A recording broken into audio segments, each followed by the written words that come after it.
Hello guys, magluluto tayo ngayon ng ulam para sa tanghali. Gulay guys na upo with sotanghon at saka sardines. Ito guys yung aking lulutuin. Simpleng ulam lang ito guys para sa aming tanghalian. Ito guys, tingnan nyo guys yung aking lulutuin. Ito ay upo na gulay, saka sotanghon, sardines. Ayan guys, mega sardines. At saka ito yung kanyang mga recado. Ayan guys, ito ang aking lulutuin ngayon guys sa tanghali. Simpleng ulam lang guys. Sila guys Ayan guys, nagigisa na tayo ng bawang.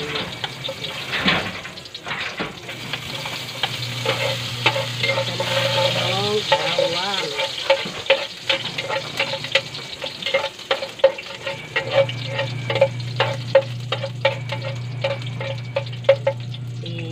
Sibuyas.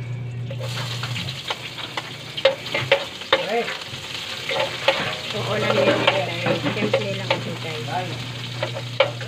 Simpleng luto. Ito ang may gabi. Simpleng ulam ang ating lulutuin. Kulay lang ito guys. Ang ulam namin yung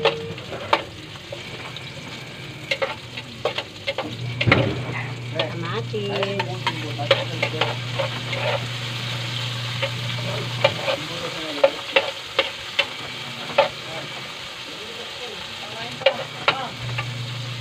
Kulay na upo. Ito yung aking lulutuin guys. Ang kulay upo guys. Wala man ito. Saka lagyan ko ngayon ng salt niya ay sardinas. Ito yung sardinas na tawag ito. Imbes na karne, sardines na lang. Walang budget, kaya ito lang ang aking kayang nalutuin. Walang pambili, simple lang ang aming ulam. Kahit higisa natin muna guys para ayan. Plain siya guys, plain. Ayan.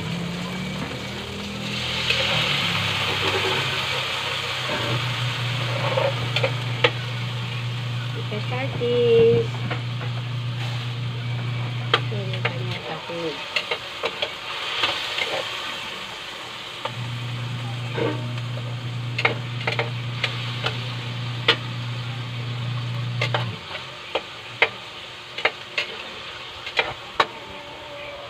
Habang nagluluto ng ulam, nag-ulay, ay nagsasaing naman guys.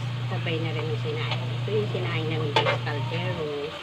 Kasi yung aming rice cooker ay nasira na. Kaya dito na kami nagsasaing sa kaldero. Guys, natin kuluin.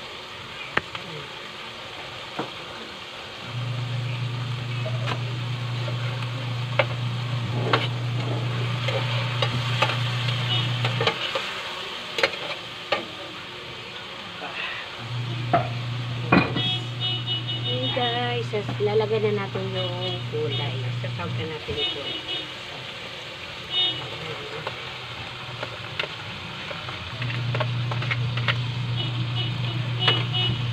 Tapos, yan ito guys ay pakukuluin natin. Lagyan natin sabaw at saka ilagay natin yung sotanghon.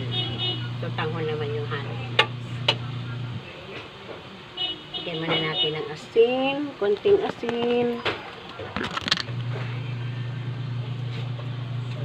Konti lang guys. Titimpla na natin para maglasa siya ngayon. Asin. Ayaw lumabas. Kasi nabarado na.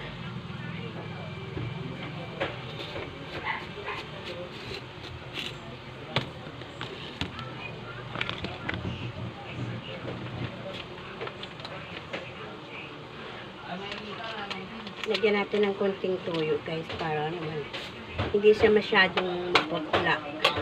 Pag sinasabawan natin, hindi siya masyadong putla. Yung puting-puti yung kulay. Kaya kailangan natin lagyan ng pampakulay na tuyo. Ayan. Takpan muna natin guys. Tapos lagyan natin ng sabaw. Takpan natin. Ayan guys. Takpan muna natin guys. Mga 5 minutes. Lalagyan na natin ng sabaw. Ayan. Ayan na guys. Lalagyan na natin ng sabaw. Sasabawan na natin siya guys. Ayan. Lagyan natin ng sabaw. Kailangan medyo madami-dami nung kanyang sabaw guys para hindi siya matuyo agad sa sotanghon. Kasi yung sotanghon kasi madaling matuyo. Sinisip-sip niya yung sabaw. Lagyan natin konti.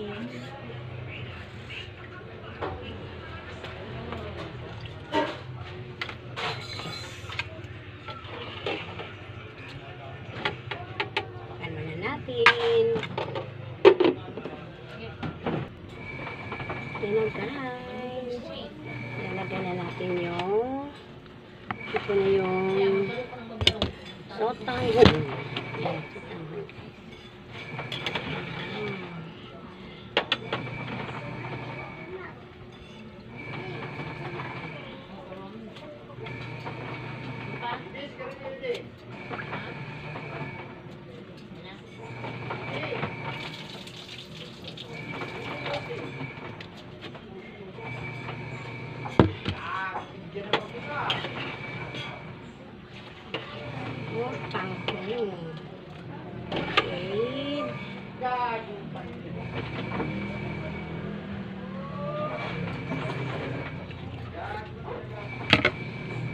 Natin ang asin.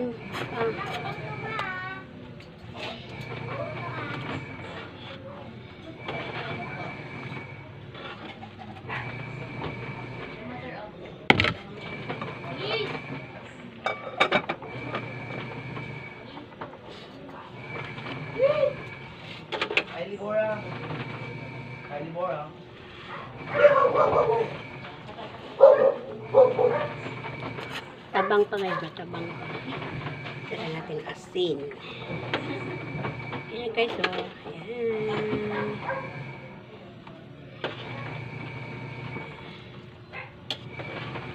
Ulam.